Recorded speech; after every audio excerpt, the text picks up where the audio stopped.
Hello po. Alam niyo po, minsan, alam niyo yun, nakukonsensya ako dahil itong anak kong pogi nagpapakarga pero hindi ko siya makarga dahil sa sobrang pagod sa trabaho.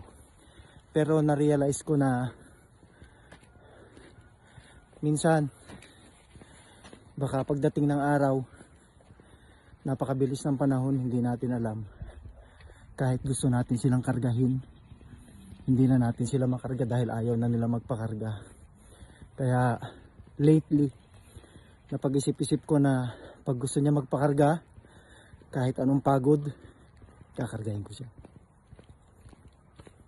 Tulad nito, ang bilis ng panahon, ang laki na pala niya. Baka paggising ko isang umaga, hindi ko na siya makakarga. Itong bunso ko. Papunta po kami ng simbahan. Say hello, anak. Hello. Bye.